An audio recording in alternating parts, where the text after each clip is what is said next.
Hello, this is J Mike, and today I'm going to talk about solo role playing. There is some sort of stigma about it when someone talks about solo role playing on the internet. There is a bunch of people jumping to say that that's silly, then why would you do that? That whatever, you should just not play by yourself. Anyways, but I don't see why not. I mean, whatever the reason, you don't need an excuse to solo.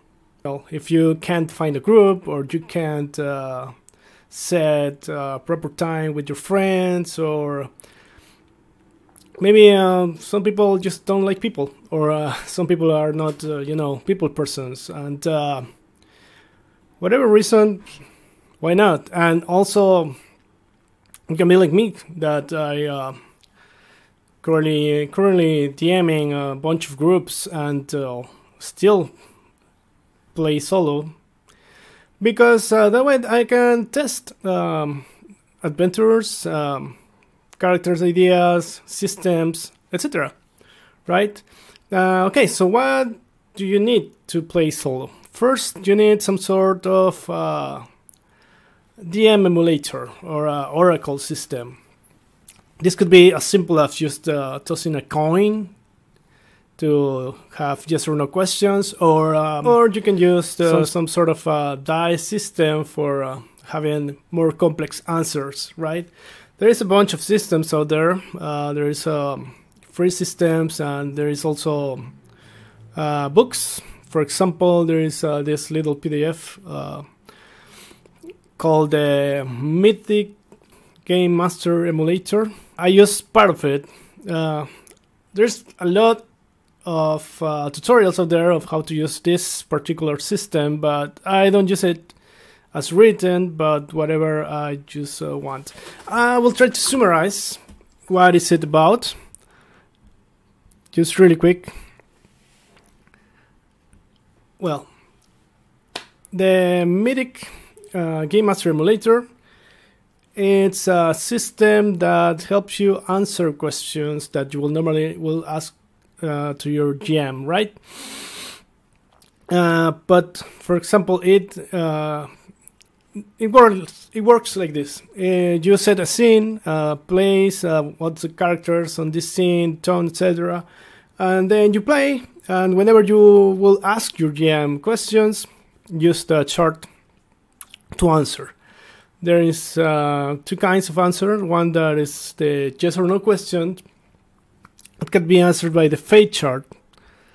Let's see. Here I have something that I haven't seen on YouTube much. This is an app to help you play with the Mythic Game Master Emulator. It's made by a third party, but it's really good. So here we have, for example, if you think the answer for your question is 50-50, in the book you will the book tells you that you have to roll percentile, and that's going to be your answer, right? But here in the app you just have to press a button and it says, for example, no. And then there's other options, like if you think it's something impossible, like for example, oh, the dragon is going to buy my car, and you say you press impossible and it says no, impossible.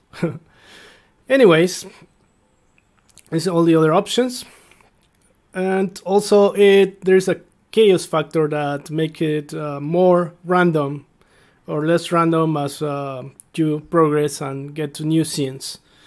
But I don't use that much. Besides that, there is the idea generator. Like if you have questions that can be yes or no answers, you can press here the word button and we'll give you a couple of words and you can interpret it as you like.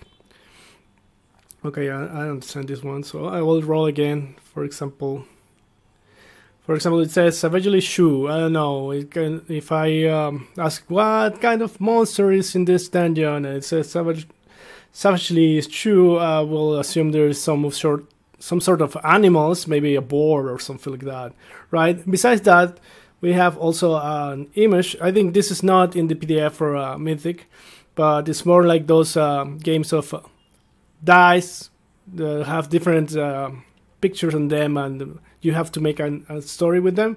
Yeah, this is like that. So you ask a question, and here we have now an armor. What is this? A wheel? Some sort of eye? An explosion?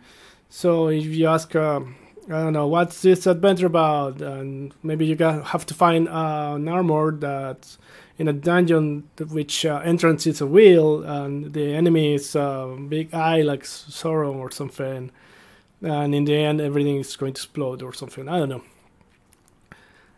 Well, what else? We have here a place for you to write the names of all your NPCs, and then it will give you, for example, in the fate chart, will give you, or in the idea generator, it could give you one NPC related to that answer, right? And the same with the thread list, it could be, you know, the villains or whatever.